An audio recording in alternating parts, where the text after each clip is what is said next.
Good morning, Philippines. Um, Maybe I'm as guilty as every other blogger out there. I paint the Philippines as being a rosy place because it's right for me. That doesn't mean it's right for you. And in today's video, I want to point out some things that you might find absolutely disgusting about the Philippines. So consider that before you come here. Let's have a look, shall we?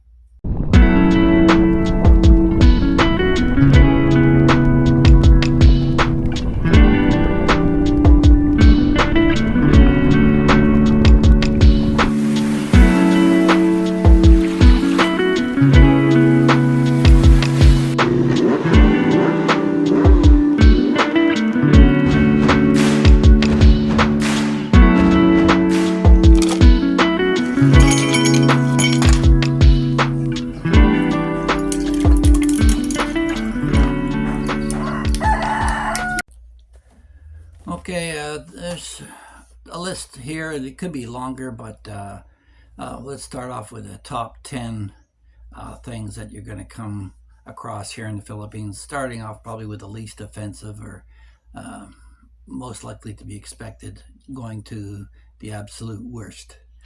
The one thing you're going to find half the year is there's a winter monsoon and the rain when it comes. You're going to find overflowing sewers and drainage ditches. So a lot of things float out to the top, including everything from human excrement to God knows what. So if you're sensitive to smells, odors, and gooey stuff, you may want to avoid the wet season here in the Philippines, as the flooding definitely brings out some of the worst. And along with that, number two would be roadkill. Um, there's just simply dogs lying all over the roads here, and sometimes they just don't act fast enough to get out of the way, so they get run over. And you think they get picked up? The only thing that's going to pick them up are maybe some scavenging rats or cats. They're likely to sit out there and get totally flattened out. So roadkill, skinny dogs and cats are everywhere. They're malnourished. There's no real program or society for the prevention of cruelty to animals that rounds up cats and dogs. The whole country is overrun by cats and dogs to varying degrees. Some islands it's a little bit better than others, but for sure you're going to find in your travels, if you're going to go move about, a lot of skinny dead dogs on the side of the road. And then you're lying on a beach and you see a guy. Number three here is burying trash on the beaches. Unbelievable. But they will spend the whole afternoon raking up all the trash on the beach, seaweed, broken bottles, cigarette butts, everything, all rake it all into a pile, and then they'll dig a hole in the sand and they'll just bury it there. And they figure that's out of sight, out of mind, until the next tide washes it all out again. So, yeah, you can expect that, and that might be a good measure of the quality of your resort if they're doing that. But yeah, that's the way to get rid of a lot of it. The Philippine government dissuades people from burning trash. However, they do burn some plastics, and you might catch a whiff of that from time to time. And litter and dog poop are everywhere. The number four, litter. There's something in the Philippine culture, I don't know what it is, but the kids are still not taught to pick up after themselves. And even within our own development, where we have caretaking staff, you go around the basketball courts and you find empty cans and bottles and garbage thrown everywhere. So the whole Philippines is one giant open trash can, and there's no littering enforcement here per se. So yeah, everywhere you'll find it, including broken glass. So you got to watch when you're walking with your flip-flops that you don't have it cut through and go through to your foot. Number five would be critters. If you're one who's a bit skittish about spiders and frogs, imagine cockroaches and geckos plopping on your bed at night. Mosquitoes, rats, flies, and fleas. A lot of the kids here, they're playing, and you're going to find lice in their hair constantly. My wife's constantly picking through my daughter's hair every time she comes home from school. So if you're one who's skittish on critters, you might want to consider somewhere else, because there's not really a high degree of sanitation in terms of keeping the critters out. And it's kind of hard. They squeeze through every crack and crevice. The little geckos, I kind of like them. They do keep the mosquito population down, and they're non-venomous or anything like that. They're kind of cute. So, hi guys. If I could just interject for a moment here and thank all the new subscribers who joined us, and ask you to consider subscribing if you haven't in the past. It costs you nothing, and try it out. See what the topics I cover, if it's of interest to you. And then number 6 is a national source of pride amongst Filipinos. They wait for some duck to lay an egg, and then they wait 17 days until the embryo's got a hope of survival, and then they'll cook it up and eat it. They'll eat a duck embryo. They call it balut. I find it probably one of the most disgusting things here, but so that aside from the cockfighting that goes on, but that's considered a national sport. You're not going to have them remove that anytime soon. Number 7 would be, what's against the law in America is against the wall in the Philippines.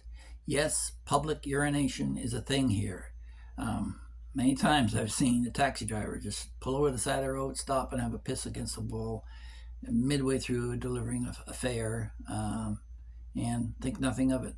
And I wouldn't recommend it if you're a foreigner. You'd stand out like a sore thumb.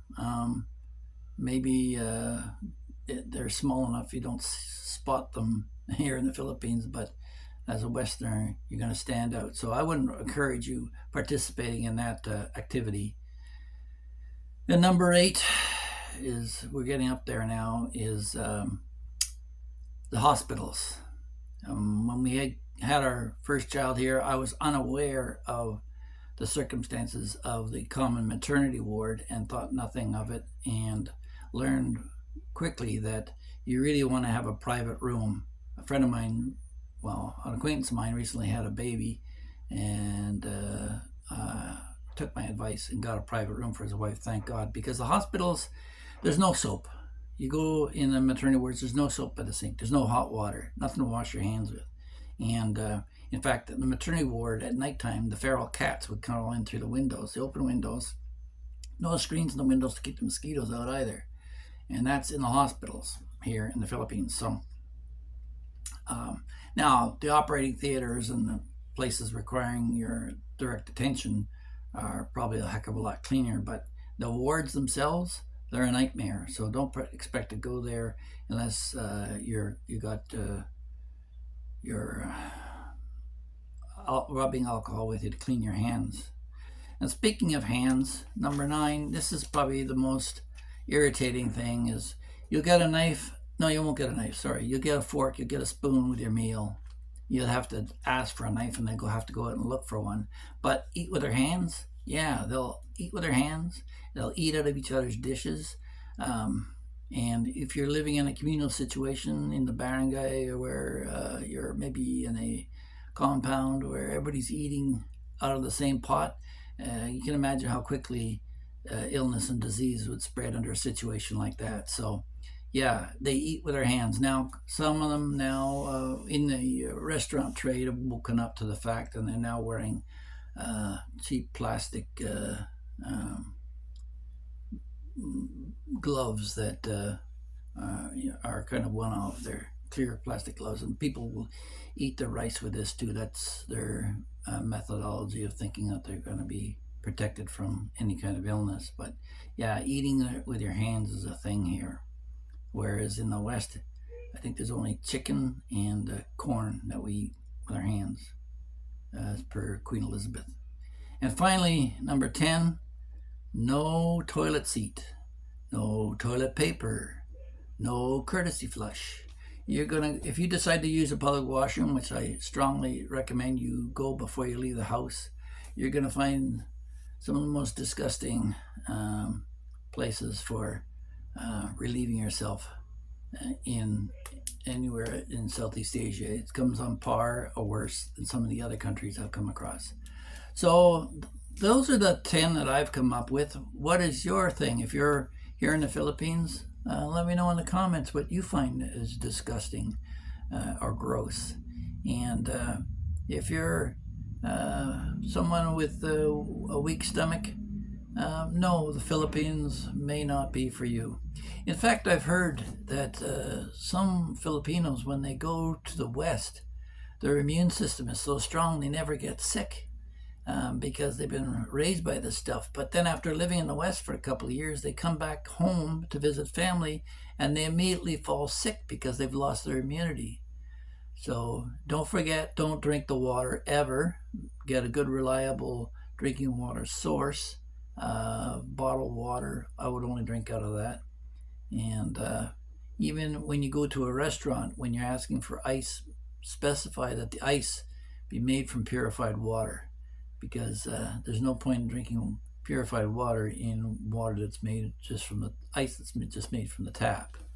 So hopefully you learned something from this, and let me know what you think. And